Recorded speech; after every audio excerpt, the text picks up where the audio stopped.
निर्वाचनी मैदान रे श्रीकांत जेना कांग्रेस पर संजीवनी साजिबे कि श्रीकांत।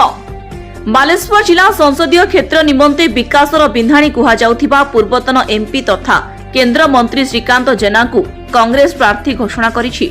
बहुदिनर नीरवता परे श्रीकांत दलीय टिकेट हते पारे सफल होइछन्ति। अतएव कांग्रेस पई बिंधाणी साजिबे कि श्रीकांत।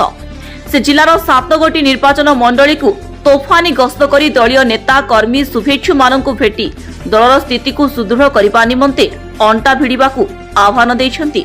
शनिवार भोगराई निर्वाचन मंडली जलेश्वरपुर कांग्रेस भवन ठारे एक बड़ धरणर प्राक निर्वाचनी सांगठनिक बैठक रे श्रीकांत जोगदेई केंद्रर एनडीए सरकार को जनस्वार्थ विरोधी सरकार भावे आख्या देबा सह कटु समालोचना करथिले। आगामी निर्वाचन रे कांग्रेस प्रार्थी को विजय करिबाकू नेता कर्मी माननकु गुरुमंत्र देथिले। कांग्रेस कार्यकारी सभापति प्रदीप कुमार नायकंक सभापतित्व रे भोगराई निर्वाचन मंडलीर संभाव्य प्रार्थी सत्यव्रत दास, जिला कांग्रेस उपसभापति गोपबंधु महापात्र और दीपक कुमार जेना, ब्लॉक महिला कांग्रेस सभापति मीनाराणी सुर, जिला परिषद सदस्य संतोष कुमार जेना, विशिष्ट आईनजीवी अवधूत जेना, वरिष्ठ नेता सुमंत कुमार बेहेरा, शंभुनाथ माझी प्रमुख वक्तव्य देथिले।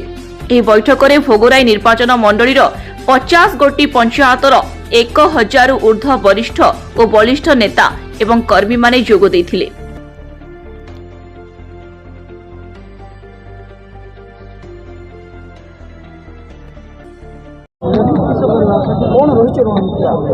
कर्मी सम्मेलन श्रीकांत जेना 5 वर्ष पर बालेश्वर जिला कांग्रेस भोगराई निर्वाचन मंडली कांग्रेस कर्मी को भेटी से हिसाब से आम गोटे पंचायत स्तर नेतृवृंद प्रति पंचायत 5-10 नेतृवृंद को लेकर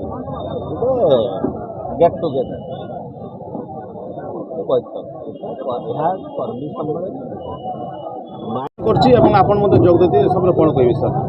आज तो शक्ति प्रदर्शन किसी ना आज तो कर्मी सम्मेलन बहु संख्यार कम समय भितर अनेक कर्मी बंधु मैंने पहुँचे निज भर आलोचना होता है शक्ति प्रदर्शन मैंने मीटिंग हो बड़ मीटिंग आप देखिए ये प्रिपेरेसन कर वार्मिंग अप बालेश्वर संजीवनी साजिबे लोक विचार करेंगे ना मुझे कौन कर तो संजीवनी सब मोर रोल हूँ लोक सेवा कर लोक के ग्रहण करिए भल कथा न कर अलग कथा मु आशा करुँची मु जितबी हारि कि मु संजीवनी हेबी कि न हेबी मु लड़बी कि न लड़बी इज नॉट दि क्वेश्चन।